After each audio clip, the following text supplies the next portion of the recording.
Hi, and welcome to Rise Above the Grind. I am your hostess, the Consultress, Alissa Bakar, here to bring you amazing conversations with cutting edge entrepreneurs thinking about things differently in today's age of disruption. Because let's face it, nothing's going back to normal. Everything is up for review and renew. And if you're not innovating, you're slowly dying. So, for those business owners, entrepreneurs, and real estate investors out there, do we have a treat for you? We have live in the studio audience and here to be our spotlight expert, Tiffany Alexander. Welcome to the show. Thank you so much. Yeah. I mean, when we met, we geeked out on a whole bunch of things. And Um, I only invite people here that I love talking to and to introduce to the rest of the community. So tell us a little bit about how grind shows up in your world and how do you define it? I love that I was prepared in advance for this and my brain went crazy. And I thought to myself, what's the most succinct point? And the grind for me is just you have to keep showing up constantly. And if you're like poo poo on me or oh I can't, like, surround yourself with the right people to keep encouraging you and lifting you up to make that happen, because you could wallow in self-pity, but entrepreneurs have to surround themselves with other encouraging people to be able to keep showing up for themselves, to keep showing up for their future success, their future business, their future clients, their family. And so it's really just the idea of showing up when it's hard, showing up when it's easy, and just being able to find all those little one-liners that are the things that one of my newest friends just said that really throw off the covers for you in the morning. Like, what is that thing?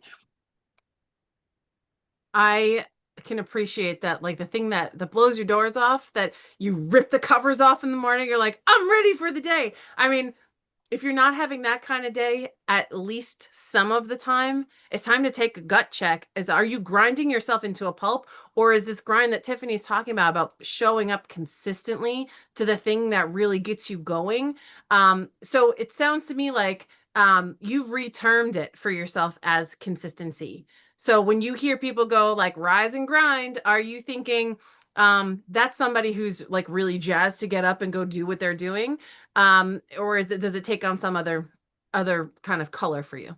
Ooh, that's good. That's good. I think there's versions of the grind that you should have. So there are days when the grind is easier, there are days when the grind is harder, and the days when it's harder, you connect yourself to the right people, but also defining so that you, like you said, grind yourself to a pulp. We don't want to do that.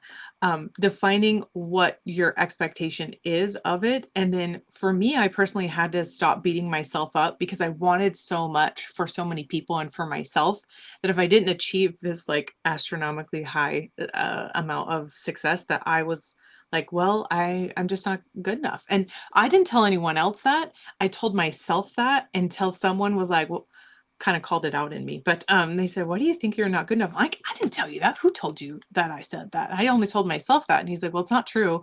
Don't listen to it. So when you surround yourself with just incredible high level people, it makes your grind easier versus it making it harder on you. So I feel like I answered that weirdly, but there's just so many ways to show up, and you have to recognize showing up is going to be different flavor, different day, different month, different season, and that it's okay to be okay in the moment, but it's also okay to like sacrifice a lot along the way. So to me, when I'm like hitting the grind hard, it's a little bit of sacrifice from, like, I deleted Facebook and Instagram off my phone because like I'm in a hit it hard sacrifice moment right now where I'm like, well, I'm gonna have minimal amount of fun because I'm gonna hit the grind, right? Like put my head down, work hard.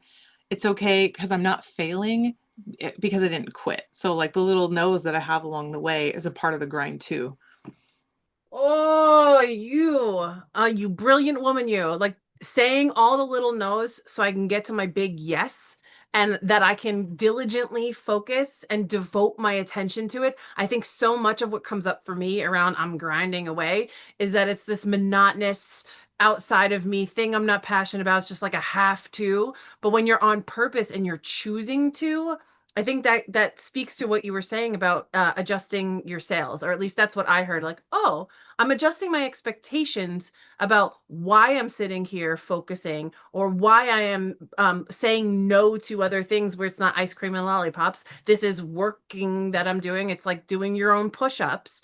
But when you find the right people, it not necessary, it doesn't feel so um so yucky is it's the best words coming to mind right now. It doesn't feel yucky to Yeah. stay focused and devoted because like you're sharing it. Like my Mhm. business partner, we when we get together, it's like two heads are better than one, but it's like 1 plus 1 is 11 at that point. So it's not like we're grinding away. We are focused and like ripping those covers off, like being, yes, we have a meeting this morning. So how has the grind kind of has it evolved for you over time as you've, progressed in your career and as a person in the universe, in the world? Oh, yeah, definitely. What's funny is I chose the solo grind for a long, long, long time because I didn't want to rely on other people. And in my newest adventure with opening my fund up, I business partnered up. Like, you're like, I married up, right? Like, well, I business partnered up and I thought I'm honored to have this person come beside me. And what's funny is being able to hit the grind was different for each of us in like the way that he sees things, the way he wants to fulfill things, but we had the same energy and the same enthusiasm and the same everything. So the first year was like, we got this, we got this, we got this.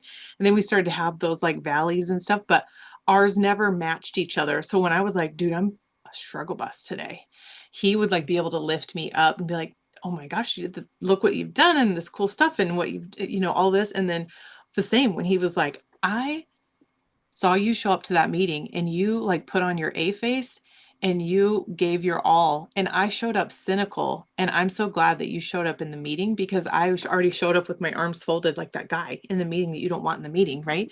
And he's like, I needed you to be that person for me. And I love that I've been able to remain mostly consistent in showing up with a smile for the grind because I want it so bad. And if I don't want it so bad for myself, I want it bad for other people too. So I guess you have to figure out why you want it so bad in that. So the seasons of what it looks like, it's the grind of my business through the grind of having toddlers. Like I have a 5-year-old and a 7-year-old right now. And then I've been married for 12 years.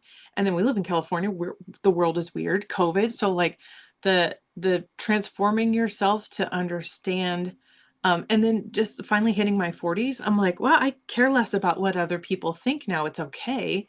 And then the mentors and the networking clubs that you go to with these high end people, for the first time in the last 6 months, someone told me, Tiff, do you know it's okay for you to cancel and rebook an appointment because you just needed the time? Like someone as simple as that gave me permission to be able to step out and say, like, I can't make this appointment today. I know you booked it and I don't ever want to fail anyone because this like perfectionism that I have. But that was actually hurting me more than just saying, I can't show up for you today. Let's rebook in a week or rebook in 2 weeks. So a lot of these things about being this rigid business person with this dream of being this solo person, being able to have these other incredible people that you surround yourself with give you all of their fun little tidbits and the way that they run their business is like, wow, giving yourself permission sometimes to adapt to someone else's way of things is going to make you a better business person. The rigidity is dying. This is the biggest message and the biggest overthrow of our generation of people alive on the planet right now is rigidity is the thing that makes the grind you to a pulp. It's the inflexibility, the inability to look at things more holistically. How am I showing up?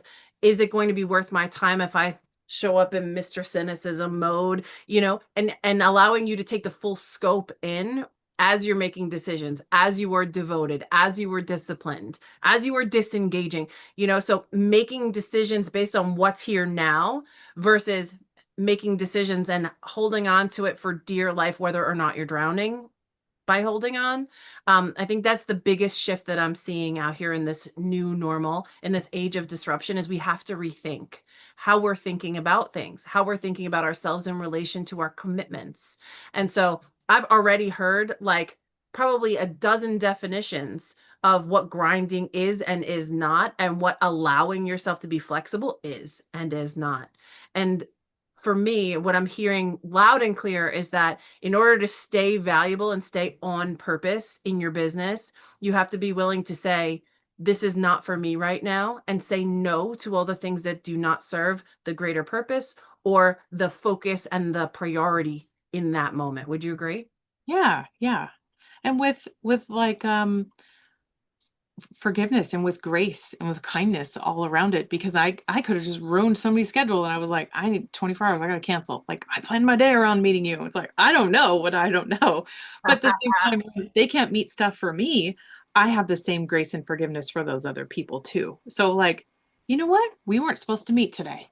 And I'm okay with that. And I want you to know I'm ready for you whenever we can meet. And they're like, wow, I don't, people aren't like that. Like, well, if I'm not like that, how are other people going to be like that to me?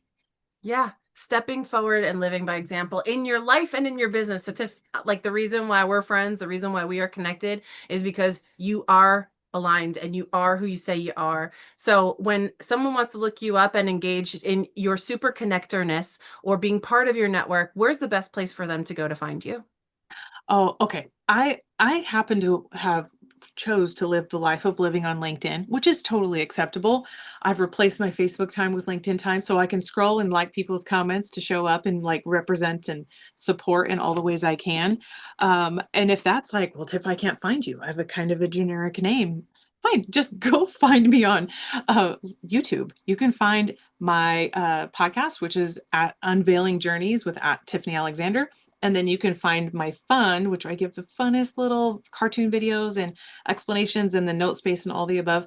And that's at Aspen Sage. You can also type in Aspen Sage or Tiffany Alexander's Fund. It will all populate in the same way.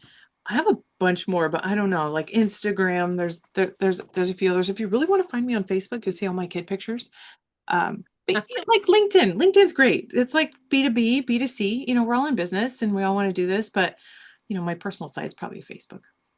Right on. Well, I really appreciate you being all of who you are. I'm taking away some really cool nuggets from this conversation so far. The grind for you or for anyone out there can be your consistency. The grind can be, gets to be finding the right people. So it's not depleting you, but the grind actually gets to be fun, something you want to rip the covers off in the morning to get to go do, not to have to go do. And it can be when you're being devoted, disciplined, delighted, or even in your disengagement. So, Tiff, thank you so much for giving us this food for thought. If you are listening to the podcast and the broadcast, stay tuned. We have another amazing episode lined up for you right after this. Don't go away.